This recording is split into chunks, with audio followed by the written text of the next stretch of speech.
Hello guys, welcome to the class. I am Gaurav Chaudhary as usual without any change. और आज हम पढ़ रहे हैं physics as usual without any change. Change क्या है भाई? थोड़ा सा चेंज है। आज जो टॉपिक पढ़ रहे हैं आप सेल्फ एनर्जी टॉपिक पढ़ेंगे।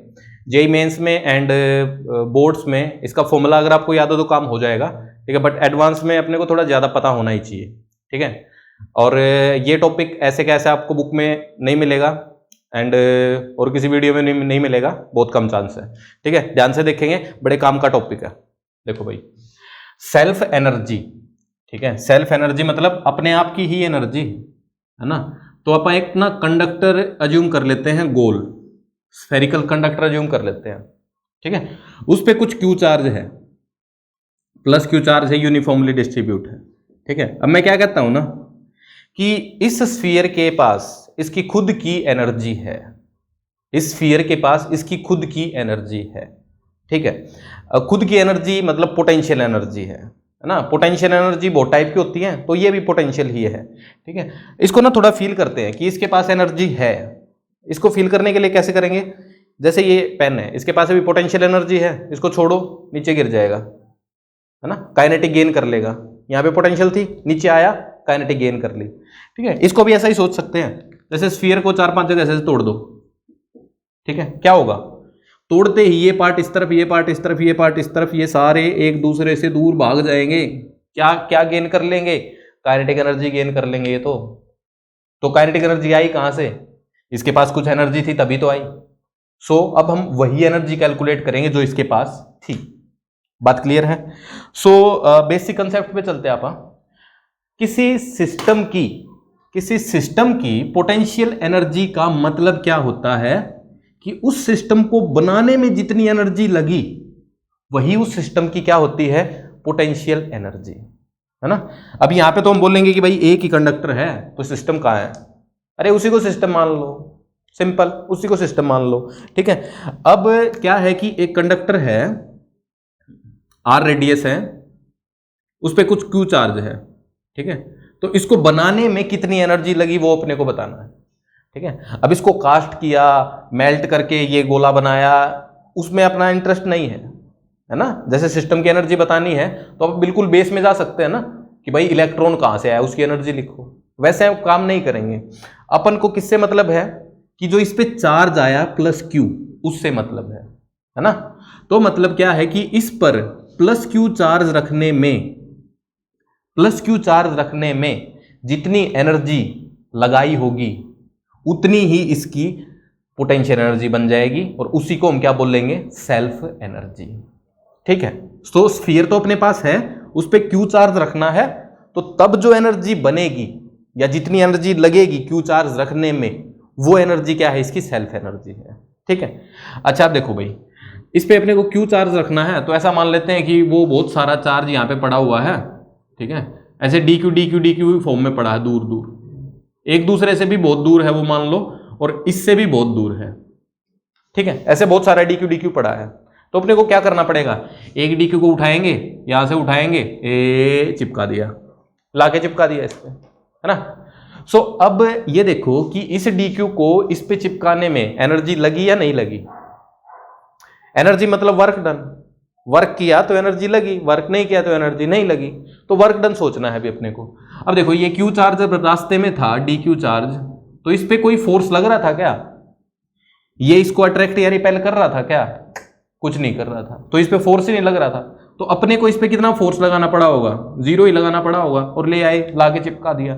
तो पहला डी क्यू जो चिपकाया उस पे हमने फोर्स ही नहीं लगाया, है ना। वहां से थोड़ा सा ऐसे थोड़ा सा टिक कर दिया, अपने आप ही भाग के चिपक जाएगा, ठीक है। बट इसमें तो हमने वर्क नहीं किया। बट पंगा क्या है? जब इस पे कुछ क्यू चार्ज बन गया है ना, अब इस पे कुछ क्यू चार्ज बन गया, और कैपिटल क्यू अपने को फाइनल चार्ज बनाना है, और कैपिटल क्यू क्या है? स्मॉल क्यू से बड़ा है, ठीक है। सो अभी जब क्यू चार्ज बन गया, तो फिर अगर डी क्यू को लेके आओगे तो ये क्यू इस डी क्यू को रिपेल करेगा, उतना ही फोर्स अपने को लगाना पड़ेगा डी क्यू पे, और फिर फोर्स लगा के इसी तरफ डिस्प्लेस करना पड़ेगा, तो वर्क तो हो जाएगा, है ना। धक्के से आएगा ना, इस बार खींच के लाना पड़ेगा, है ना। सो खींच के ला के चिपकाएंगे, तो जैसे इस पे क्यू चार्ज हुआ है, अगला डी क्यू लाने में अपने को फोर्स लगाना पड़ा, उसके अगला लाने में और ज्यादा लगाना पड़ेगा, अगला लाने में और ज्यादा लगाना पड़ेगा, है ना। सो अपने को क्या लिखना चाहिए, इस फोर्स का वर्क लिख देना चाहिए, काम हो जाएगा। बट इसको ना इस वर्क से लिखते हैं ना तो थोड़ा लंबा पड़ता है, ठीक है। अपन इसको ना पोटेंशियल एनर्जी से ही सोचेंगे, ठीक है, पोटेंशियल एनर्जी से ही सोचेंगे। सो देखो भाई, किसी जनरल पॉइंट पर, जनरल टाइम पर इस पे कुछ क्यू चार्ज हो गया है, ठीक है, और अपने को क्या करना है कि इस पर एक एक्स्ट्रा डी क्यू ला के रखना है, अभी एक एक्स्ट्रा डी क्यू ला के रखना है। वो डी क्यू रखने में कितनी एनर्जी लगेगी वो लिखनी है, ठीक है। सो देखो कैसे कर सकते हैं आप, हम पहले क्या करेंगे कि जब डी क्यू वहां है ना तो उसकी पोटेंशियल एनर्जी लिख दो, कितनी है, 0 है। पोटेंशियल एनर्जी क्या होती है, के Q by distance, distance infinite है, तो यहाँ पे उसकी पोटेंशियल एनर्जी 0 है।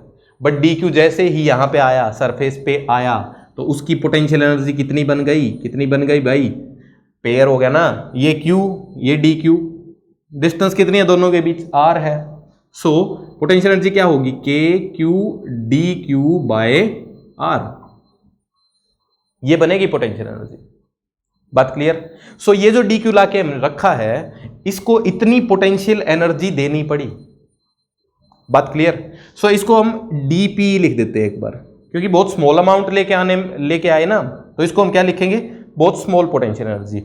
अब अगर टोटल निकालनी है तो क्या करोगे, अगला डी क्यू लाओगे उसकी लिखोगे, अगला लाओगे उसकी लिखोगे, सबको सम कर दोगे। मतलब बेसिकली पोटेंशियल एनर्जी क्या होना चाहिए, अब यू से डिनोट कर रहे हैं हम पोटेंशियल एनर्जी को, डी ऑफ यू का इंटीग्रेशन कर दो, है ना। ये डी यू लगी या डीपी, चलो डीपी लगी, ठीक है, अगली भी डीपी होगी, अगली भी डीपी, सबका इंटीग्रेशन कर देंगे, ठीक है। सो देखो डीपी कितना है, इसको कितनी एनर्जी लगी, K Q D Q by R, इसका इंटीग्रेशन करेंगे। वेरिएबल कौन है, वेरिएबल अपना डी क्यू है भाई, डी क्यू है तो क्यू वेरिएबल है, तो क्यू की लिमिट, क्यू इनिशियल कितना था नहीं 0, क्यू फाइनल कितना था, क्यू, बहुत सिंपल गया, ठीक है। इंटीग्रेशन भी बहुत सिंपल जाएगा, देखना, K Q square by 2 R integration 0 to q, so answer is K Q square by 2 R, ठीक है।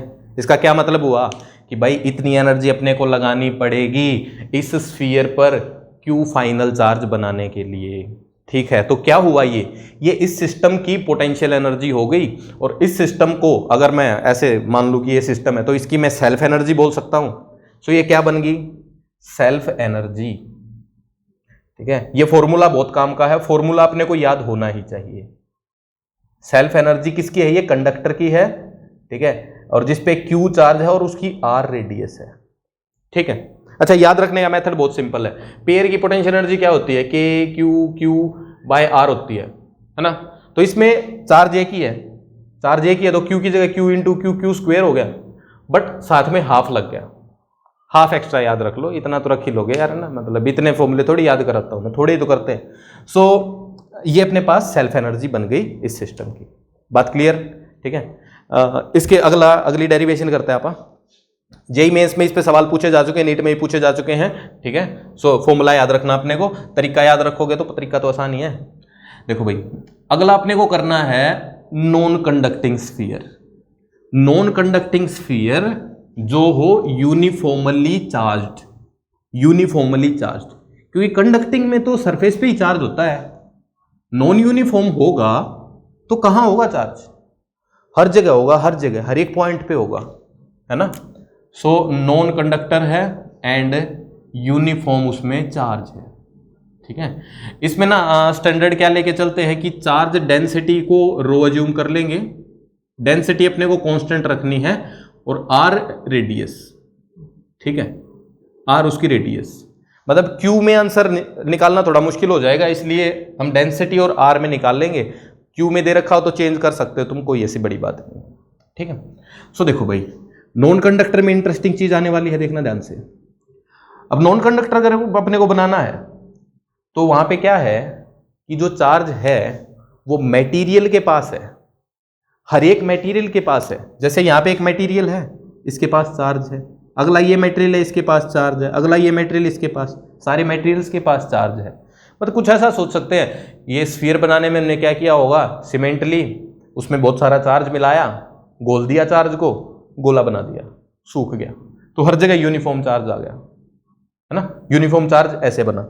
अब इसको आप बनाएंगे कैसे, है ना, मैथमेटिकली एंड फिजिक्स के अकॉर्डिंग कैसे बनाएंगे उसको देखना ध्यान से, ठीक है। अपन क्या करेंगे, पहले एक डी क्यू लेके आएंगे। अब की बार जो डी क्यू है वो मटेरियल होगा, है ना, जैसे थोड़ी सीमेंट ली, उसमें चार्ज डी क्यू है, उसका ऐसे गोला बना दिया हमने छोटा सा, ठीक है। फिर अगला डी क्यू लेके आए, अगला डी क्यू, वो डी क्यू इस पे लाके कैसे चिपकाना चाहिए अपने को, हम स्टैंडर्ड कैसे चिपकाएंगे, ऐसे ही, ऐसे क्या करेंगे, कंसेंट्रिक सेल टाइप बना देंगे, ठीक है। मतलब उसके हर जगह, मतलब हर एक डायरेक्शन में सेम साइज चिपकाएंगे, है ना, कि उसकी रेडियस यूनिफॉर्मली बढ़े। तीसरा डीक्यू लाएंगे तो फिर वो ऐसे चिपक जाएगा, ठीक है। चौथा ऐसे चिपक जाएगा, ठीक है। तो ऐसे ऐसे करके अपनी रेडियस भी लगातार बढ़ती जा रही है और इस पे चार्ज भी लगातार बढ़ता जा रहा है। पिछले केस में रेडियस कांस्टेंट थी, इसमें रेडियस भी बढ़ती रहेगी, चार्ज भी बढ़ता रहेगा, ठीक है। सो अपने को करना क्या चाहिए कि हम ऐसा मान लेते हैं एक बार कि भाई किसी जनरल टाइम पर लेट से, अच्छा देखो ये भी फोटो मैंने छाप दिया, मैं इसको मिटा दूंगा, ठीक है। तो इसको अगर तुम छापोगे तो अच्छा रहेगा, याद रहेगा तुम्हें। मैं क्यों मिटा रहा हूं, क्योंकि स्पेस नहीं बचेगा, ठीक है। सो मेन डेरिवेशन फाइनली दिखे अपने को, इसलिए मिटा रहा हूं मैं। सो ये चीजें ना लिखते रहो साथ साथ, जो भी मैं लिख के मिटा दूं फायदा रहेगा, ठीक है।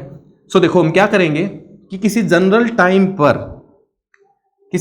टाइम पर लेट से इसकी रेडियस x हो गई है, ठीक है। और जो अब डी क्यू चार्ज लेके आए हम, ठीक है, उसको हमने ऐसे चिपकाया और डी क्यू को हर जगह यूनिफॉर्मली चिपकाने से इसकी रेडियस कुछ बढ़ गई। कितना बढ़ गई भाई, कितना बढ़ गई, dx। ठीक बात है, ठीक बात है, ठीक बात है, ठीक बात है, ठीक है। सो इसमें चार्ज कितना है, और डी क्यू, ठीक है। सो जब इस पे x जब रेडियस थी तो इसका चार्ज मान लो q था, ठीक है। डी क्यू ला के हमने चिपकाया, ठीक है। तो क्या लिखना है अपने को, सिर्फ डी क्यू की चेंज इन पोटेंशियल एनर्जी लिखनी चाहिए, उसी से काम हो जाएगा। क्योंकि जितने भी डी क्यू हैं सब की अगर change in potential energy add करते रहे तो टोटल पोटेंशियल एनर्जी ही बन जाएगी। तो देखो अपने को क्या करना है, इसकी पोटेंशियल एनर्जी लिखनी है। वहां था तो कितनी थी नहीं, 0 थी, क्योंकि इनफाइनाइट पे पड़ा था। अब यहां आ गया ना, तो देखो इंपॉर्टेंट है, बहुत इंपॉर्टेंट है, ध्यान से देखेंगे कि भाई इस पॉइंट पर, इन पॉइंट्स पर हमने डी क्यू को रखा है ना। तो किसी एक पॉइंट को एक बार कंसीडर करो, मान लो यहां पे डी क्यू को रखा है, तो उसकी पोटेंशियल एनर्जी कैसे लिख सकते हैं हम, इस पॉइंट का पोटेंशियल लिखेंगे और उसको चार्ज से मल्टीप्लाई कर देंगे। जैसे इस पॉइंट का पोटेंशियल V है, इस पे अगर Q चार्ज रख दोगे तो Q की जो पोटेंशियल एनर्जी होगी वो हो जाएगी V इंटू Q, सिंपल। सो इस पॉइंट का पोटेंशियल कितना होगा, इस चार्ज की वजह से होगा, Q चार्ज है और डिस्टेंस कितनी है, x है, सिंपल।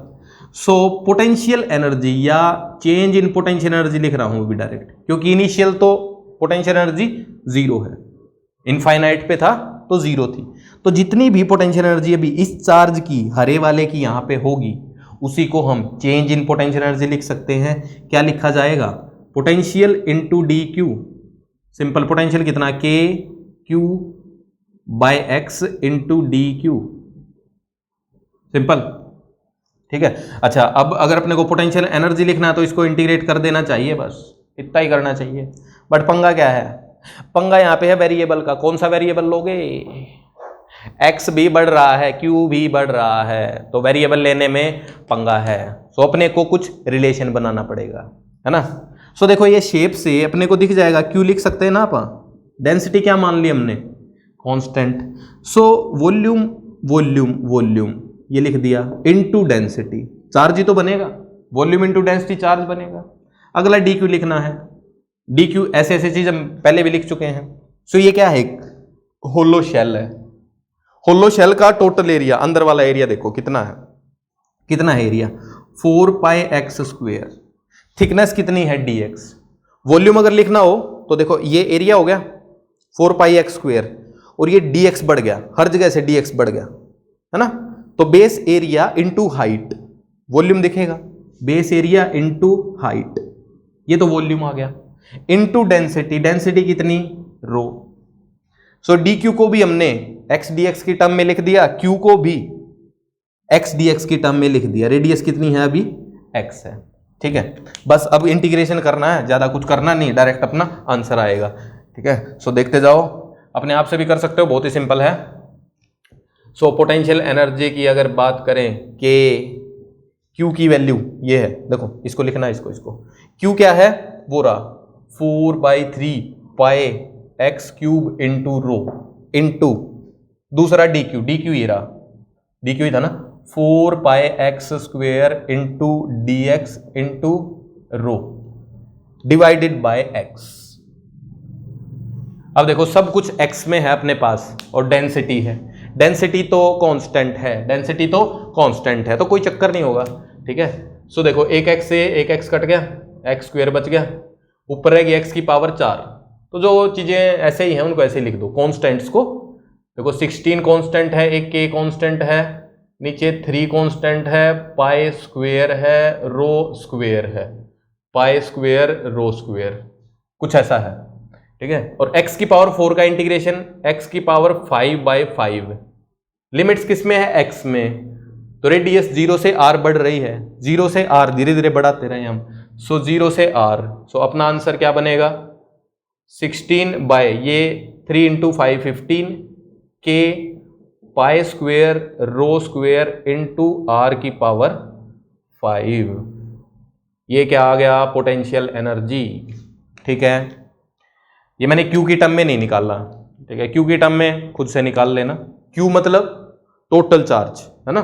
सो अगर टोटल चार्ज मान लो Q है फाइनल, तो उसको ऐसे लिख सकते हैं ना, 4/3 पाई r क्यूब इंटू रो, ठीक है। तो उसकी टर्म में अपनी मर्जी है, निकाल लेना, ठीक है। बाकी ये है फॉर्मूला याद रहे तो अच्छी बात है, नहीं तो डेरिवेशन तो याद रहेगी, बहुत आसान है। देखो Q लिखना है, Q ये रहा, dq लिखना है, dq बहुत सिंपल, बहुत बार लिख चुके हैं अपन, ठीक है। सो और पेपर में अगर सवाल आएगा भी तो तुम्हें इतना टाइम मिलेगा कि तुम ड्राइव कर लो, क्योंकि आएगा तो एडवांस में ही आएगा, ठीक है।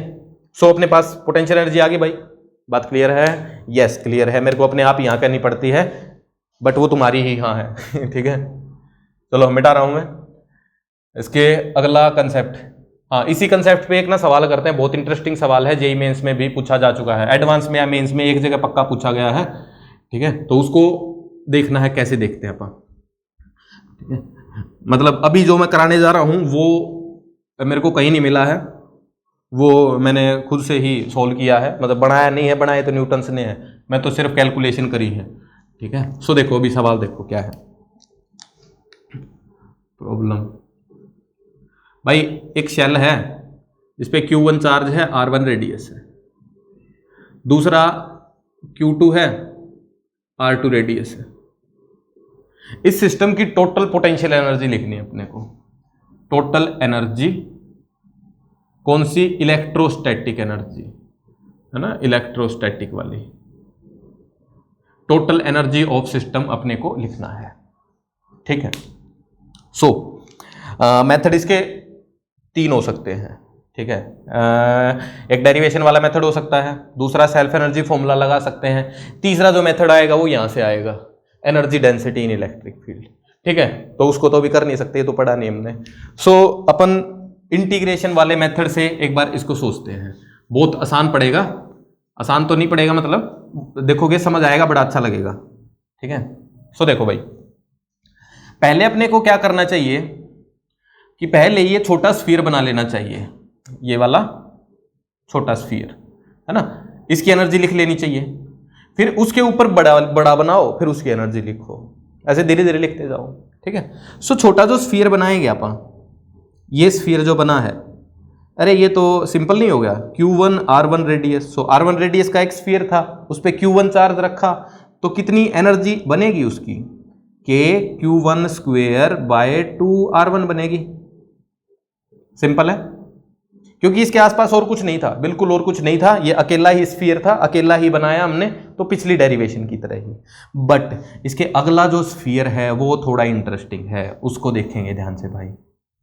अब क्या है ना, अगले वाला जब बना रहे हैं ना अपन, तो R1 रेडियस का जो ये स्फीयर है Q1 चार्ज लेके बैठा हुआ है पहले ही, ठीक है, और इसके ऊपर दूसरा स्फीयर है जिसपे टोटल चार्ज अपने को Q2 बनाना है, तो उसमें ही एनर्जी लिखनी है कितनी लगेगी, है ना। Q1 तो आ चुका है, तो इस स्फीयर पे अब सोचना है कि Q2 रखने में कितनी एनर्जी लगेगी। सो अब इसको क्या करेंगे, इसको धीरे धीरे लेके आएंगे आप, है ना। जनरल क्या मान लिया, Q चार्ज था जनरल, ठीक है भाई, किसी जनरल टाइम पे इस पे Q चार्ज हो गया है।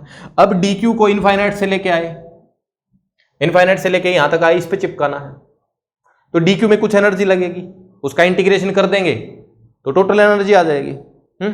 सो dQ की यहां एनर्जी फिर से पोटेंशियल एनर्जी 0, यहां रखी तो कितनी कितनी कितनी कितनी कितनी भाई, देखो देखो, अब पोटेंशियल जो है इसकी वजह से भी और इसकी वजह से भी, अंदर वाले की वजह से भी बाहर वाले की वजह से भी।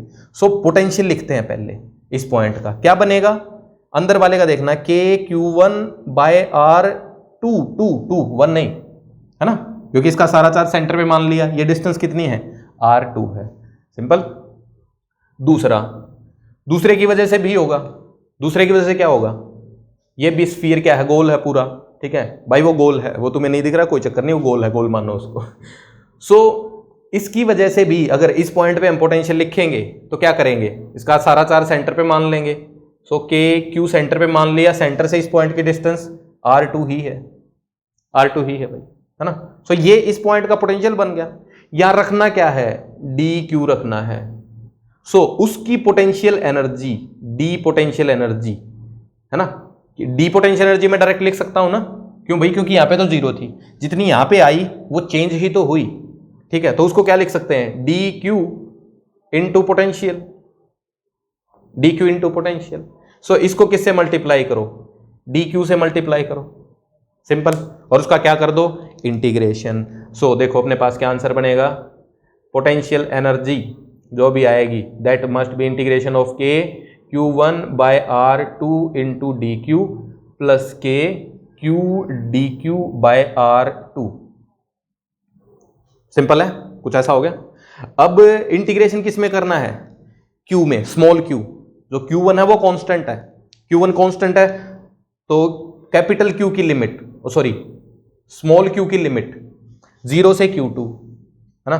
तो पहले में तो बड़ा सिंपल है, dQ का इंटीग्रेशन करेंगे, Q बनेगा, ऊपर Q2 आ जाएगा। सो पहली term direct K Q1 Q2/R2, दूसरी टर्म देखो भाई, Q1 की पावर 1 है, सो Q²/2 होगा, K/R2 इंटू क्या बनेगा, Q²/2, एंड Q की लिमिट पुट करेंगे तो Q2² ही आ जाएगा बाय R2, ठीक है, बाय 2। सो आंसर क्या बन गया, बस यही आ गया, ठीक है। सो जो छोटे वाला स्फीयर था उसको चार्ज करने में इतनी एनर्जी लगी, बड़े वाले को चार्ज करने में इतनी लगी, ठीक है, तो टोटल एनर्जी कितनी लगी, टोटल एनर्जी सबका सम कर दो। तो देखो इसको अलग अलग लिखते हैं एक बार, K Q1²/R2R1 plus K Q2²/2R2, उसको पहले लिख दिया मैंने, plus K Q1 Q2/R2, 3 term आ गई अपने पास, ठीक है। अच्छा, अब इन 3 टर्म में अब हम आते हैं कि इसको डायरेक्ट कैसे करेंगे, सो आंसर से देखेंगे, पता लग जाएगा अपने को कैसे हुआ। देखो भाई, ये एनर्जी किसकी है, ये एनर्जी अंदर वाले की है, ये एनर्जी किसकी है, अरे भाई ये एनर्जी तो इसकी तब होती बाहर वाले की जब अंदर वाला होता ही नहीं, तो इसको क्या बोल सकते हैं कि ये इसकी सेल्फ एनर्जी है ना। ये क्या है, दिस इज बेसिकली क्या दिख रहा है, K Q1 Q2 by distance means a pair of charges, है ना, Q1 Q2, उनकी एनर्जी है ये, तो बात दिख रही है ना कुछ कुछ, ठीक है। सो देखो इसको अब याद रखने के लिए कैसे याद रखेंगे, ये क्या होगी, सेल्फ एनर्जी फॉर Q1, ये क्या होगी भाई, सेल्फ एनर्जी फॉर Q2, ये तो सेल्फ हुई, है ना, इसकी अपनी। अब ये दो भी तो आपस में रिलेटेड हैं, पास रखे हैं, तो उनमें भी तो कुछ एनर्जी होगी। ये किसकी एनर्जी, ये है अपनी potential energy of Q1 and Q2 के पेयर की, Q1 एंड Q2 के पेयर की एनर्जी है ये, ठीक है। देखो इसको मैं एक्सप्लेन कर देता हूं, पेयर की एनर्जी हम डायरेक्ट कैसे लिख सकते हैं, ठीक है। सो ये तो छाप लिया होगा, ठीक है, कोई चक्कर ही नहीं, यहीं पे लिख रहा हूं मैं, इसको मिटा रहा हूं, नहीं छापा तो लिखो, ठीक है। अभी मैं सिर्फ इसको बताऊंगा क्योंकि ये दो तो अपने को दिख रहे हैं, है ना। सो देखो कि भाई क्या है ना कि फोटो तो सेम ही बनाना है। ये Q1 चार्ज था, इसकी R1 रेडियस थी, ठीक है। दूसरा ये Q2 और उसकी रेडियस R2। अपने को ना पेयर की एनर्जी लिखनी है, किस किस से, कौन कौन से पेयर की, Q1 एंड Q2 के पेयर की एनर्जी लिखनी है। सो पेयर की एनर्जी लिखते टाइम अपने को एक सिंपल सा फंडा पता है, ऐसे कर सकते हैं ना, जैसे Q1 Q2 की लिखनी है। सो इस पॉइंट पर पोटेंशियल ड्यू टू Q1 लिख दो पहले तो इस पॉइंट का पोटेंशियल आ जाएगा, इस पॉइंट का पोटेंशियल V आएगा। इस पे अगर Q2 चार्ज रखेंगे, V पोटेंशियल पे Q2 चार्ज रखा तो उसकी पोटेंशियल एनर्जी क्या बनेगी, V इंटू Q2, सिंपल।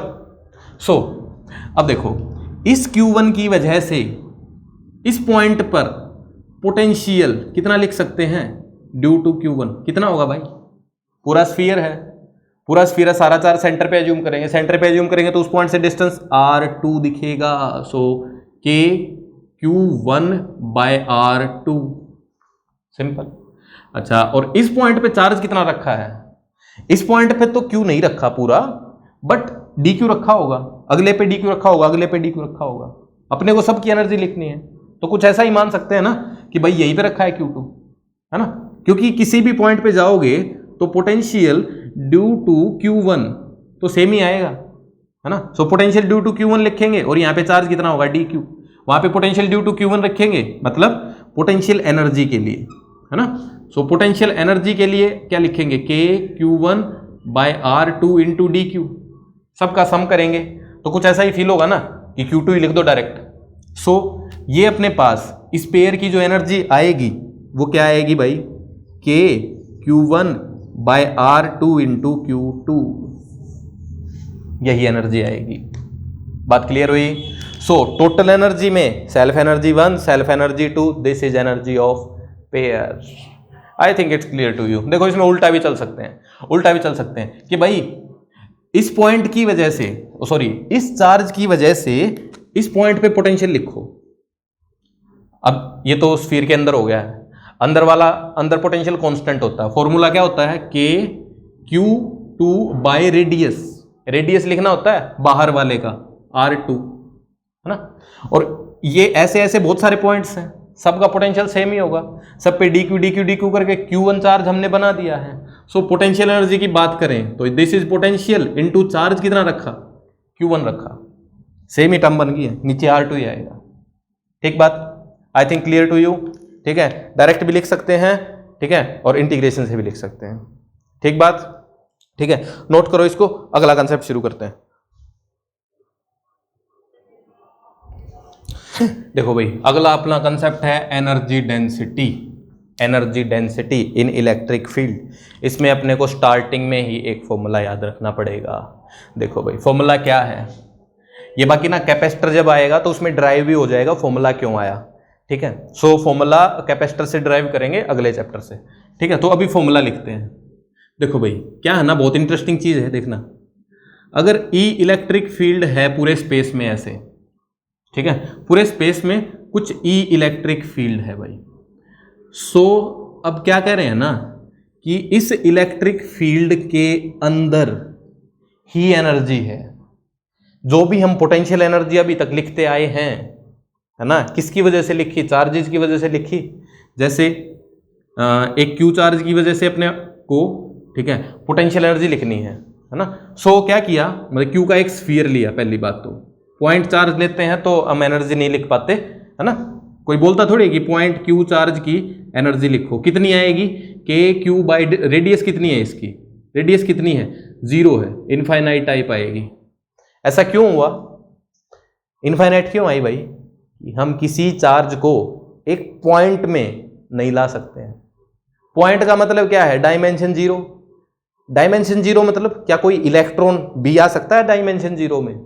अरे इलेक्ट्रॉन का भी साइज होता है कुछ, ठीक है। सो यहाँ पे रेडियस लिखनी चाहिए अपने को। तो रेडियस सबकी होती है, जीरो रेडियस किसी की नहीं होती, ठीक है। सो इसलिए इनफाइनाइट आंसर आया है। बट अब इस चार्ज को बड़ा कर दिया हमने, आर रेडियस का कर दिया, ठीक है। सो अब ये ऐसे इलेक्ट्रिक फील्ड लाइन छोड़ने लग गया है, ठीक है। सो अभी हम क्या कह रहे हैं ना कि इसकी जो भी एनर्जी है, कितनी एनर्जी है, half k Q square by R. ये जो एनर्जी है ना, ये एनर्जी इस इलेक्ट्रिक फील्ड के अंदर ही स्टोर्ड है, इस इलेक्ट्रिक फील्ड के अंदर ही स्टोर्ड है, ठीक है। क्योंकि जब चार्ज नहीं था तो एनर्जी भी नहीं थी, चार्ज आया तो एनर्जी आई, एंड चार्ज आया तभी फील्ड लाइंस आई, ठीक है। अभी हम क्या कह रहे हैं, अगर फील्ड लाइन दिख रही है तो हम क्या बोलेंगे कि फील्ड लाइंस के अंदर ही एनर्जी स्टोर्ड है, ठीक है। सो देखो ये कंसेप्ट क्या है कि यहां पे मान लो ई इलेक्ट्रिक फील्ड है भाई, ठीक है। सो यहां पे एक ऐसे कोई भी डीवी वॉल्यूम कंसीडर कर लो, डीवी वॉल्यूम, ठीक है। डीवी वॉल्यूम ने कंसीडर कर लिया, ठीक है। सो इस डीवी वॉल्यूम के अंदर जो एनर्जी होगी, ठीक है, ये वही पोटेंशियल एनर्जी सब कुछ वही है, वो क्या होगी, वो होती है half epsilon not, epsilon not अपना वही परमिटिविटी वाला, इनटू ई स्क्वेयर, ई का मैग्नीट्यूड मतलब ई क्या है, इलेक्ट्रिक फील्ड, ठीक है। ये अपनी एनर्जी होती है इनटू डीवी भी होता है साथ में, इनटू डीवी, मतलब जितना ज्यादा वॉल्यूम होगा उतनी एनर्जी ज्यादा होगी ना, ठीक है। सो एनर्जी मत लिखो, क्या लिखो, एनर्जी डेंसिटी लिखो बस। फॉर्मूला एनर्जी डेंसिटी का है कि एनर्जी पर यूनिट वॉल्यूम जो स्टोर होगी इस इलेक्ट्रिक फील्ड में वो होगी half epsilon not into E square. E जितना ज्यादा होगा उतनी फील्ड लाइंस ज्यादा होंगी, सो उतनी एनर्जी भी ज्यादा होगी, ठीक है। सो अगर मैं बोल लूं कि एनर्जी इन डीवी वॉल्यूम, वो क्या बनेगी भाई, ये जो एनर्जी डेंसिटी है ये है पर यूनिट वॉल्यूम ही, पर यूनिट वॉल्यूम ही है भाई ये, ठीक है। सो एनर्जी अगर लिखनी है तो क्या करोगे, डेंसिटी को वॉल्यूम से मल्टीप्लाई करोगे, व्हाट इज डेंसिटी, यही तो लिखा है, into dv, into dv, simple. So अपनी ये एनर्जी बन गई है, यहां तक बात क्लियर, ठीक है। अब इसको यूज करके अपन ये डेरिवेशन करते हैं एक बार फिर से, ठीक है। देखना कि भाई अगर अपने पास एक Q चार्ज हो और R उसकी रेडियस हो, ठीक है, तो उसकी एनर्जी लिखनी है अपने को। एनर्जी आएगी तो वही सेल्फ एनर्जी ही है, ठीक है। क्योंकि देखो जब इस पे DQ ला के रख रहे हैं तो ही तो फील्ड लाइन बढ़ती जा रही है ना। तो जैसे हमने DQ रखा तो फील्ड लाइन बढ़ गई, सो उस फील्ड लाइन की जो एनर्जी है वही इसकी एनर्जी है, ठीक है। सो देखो भाई इसमें क्या करना पड़ेगा अपने को, सबसे पहले इलेक्ट्रिक फील्ड लाइंस बना दो, ऐसे इलेक्ट्रिक फील्ड लाइंस ऐसे बाहर जाएंगी इससे, ठीक है, परपेंडिकुलर परपेंडिकुलर बाहर निकलेंगी, रेडियल आउटवर्ड जाएंगी, ठीक है भाई। सो अब क्या है ना, ये जो स्पेस है, ग्रीन जो स्पेस है, सारी एनर्जी इसी में स्टोर है, सारी एनर्जी इसी में स्टोर है, ठीक है। सो एनर्जी को हम क्या लिख सकते हैं, ये लिख सकते हैं, है ना, half epsilon not into E square, ये तो एनर्जी डेंसिटी, वॉल्यूम से मल्टीप्लाई करो एनर्जी आ जानी चाहिए, है ना, जितना भी वॉल्यूम है, वॉल्यूम किसका, इलेक्ट्रिक फील्ड लाइंस का, इलेक्ट्रिक फील्ड लाइंस का वॉल्यूम, ठीक है। बट पंगा क्या है ना कि हर जगह पे इलेक्ट्रिक फील्ड अलग अलग है, हर जगह पे इलेक्ट्रिक फील्ड अलग अलग है, ठीक है।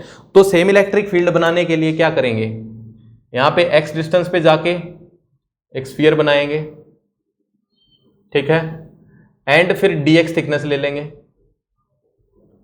तो dx थिकनेस का हमने एक ऐसा स्फीयर अज्यूम कर लिया, ठीक है, मतलब एक क्या, एक शेल अज्यूम कर ली हमने, कंसेंट्रिक शेल अज्यूम कर ली जो कंसेंट्रिक है इस चार्ज के साथ, ठीक है। अब इस शेल पर जो इलेक्ट्रिक फील्ड होगा वो कांस्टेंट होगा, ठीक बात है।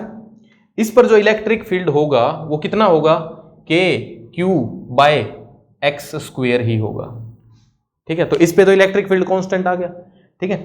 सो अब इसके वॉल्यूम से अगर मल्टीप्लाई कर दें तो इसकी एनर्जी आ जाएगी, इसका वॉल्यूम पहले की तरह, area into height, what is area, 4 pi x square into height is dx, ये वॉल्यूम आ गया, ठीक है। सो इसकी du अगर लिखें, so half epsilon not into E square, what is E square, k square q square by x की power 4, ठीक बात है। Half epsilon not into E square into volume. What is volume?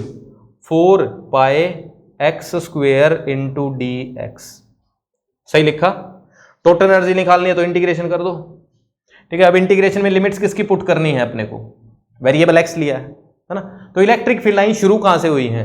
यहां से हुई है भाई, यहां से। सो पहले अपने को ये जो स्फीयर बना है ना, होलो स्फीयर, इसकी एनर्जी लिखनी चाहिए स्टार्टिंग में तो, और लास्ट में आखिरी लिमिट कहां जाएगी? इनफाइनाइट पे जाएगी, क्योंकि इलेक्ट्रिक फील्ड लाइन खत्म कहां होती है? इनफाइनाइट पे होती है। बट इलेक्ट्रिक फील्ड कितना हो जाता है इनफाइनाइट पे? 0 हो जाता है। तो कोई चक्कर नहीं। सो अपने को जो लास्ट कंसीडर करने पड़ेगी सेल, वो कहां करनी पड़ेगी? इनफाइनाइट पे। सो एक्स की lower limit R, upper limit infinite. अब जहां पे इलेक्ट्रिक फील्ड है ना, वही है एनर्जी बस। सो उसी को लिखना है अपने को लिमिट्स के अंदर। ठीक है, सो देखो अब इसको सोल्व कर देते हैं थोड़ा।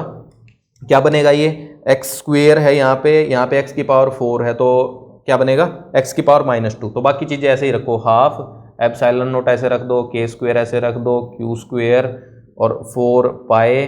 ठीक है, एक्स की पावर क्या होगा? ये एक्स की पावर 2, एक्स की पावर 2 का इंटीग्रेशन -1/x हो जाएगा। Lower limit R, upper limit infinite. ठीक है, तो लिमिट्स को अलग से सोल्व कर दो। नेगेटिव है तो उल्टा हो जाएगा ना, 1/r माइनस 1/इनफाइनाइट। तो ये क्या बनेगा? 1/r ही बनेगा। ठीक है, आगे वाली टर्म ऐसे ही। ठीक है, सो अगर आंसर लिखे आप, यहां आंसर लिखता हूं मैं, देखना इतने में आ जाएगा आंसर अपना, हाफ एप्सिलॉन नॉट। ठीक है, के की वैल्यू रख दो। के की वैल्यू अपनी क्या है? 1/4 square pi square epsilon not square, है ना, के स्क्वेयर था, into q square. What is q square? Q square ही है। ऊपर 4 पाई है और नीचे एक आर है। ठीक है, सो 4 पाई एप्सिलॉन नॉट, एक एक चीज कटेगी ना। सो 1/2, 1/4 pi epsilon not into 1/r। So answer क्या आ गया? हाफ के, अच्छा क्यू तो रह गया, q square, half k Q square by r. So same ही आंसर आ गया अपना भाई। ठीक बात है, सिंपल है। ठीक है, हाँ हाँ हाँ हाँ। तो अपने पास तीसरा तरीका आ गया है एनर्जी लिखने का। इसको अगर इस तरीके से सोचोगे तो बहुत सारी चीजें आसान हो जाएंगी। ठीक है, सो अभी मैं क्या करता हूं, हाँ अभी मैं कुछ नहीं कराऊंगा, अभी मैं तुम्हें बस सवाल दूंगा और वो सवाल तुम्हें इसी तरीके से करना है और वो सबको करना है बिल्कुल ही। ठीक है, सवाल कौन सा है? अरे वही है जो अभी किया था। ठीक है, Q1 R1 radius, Q2 R2 radius.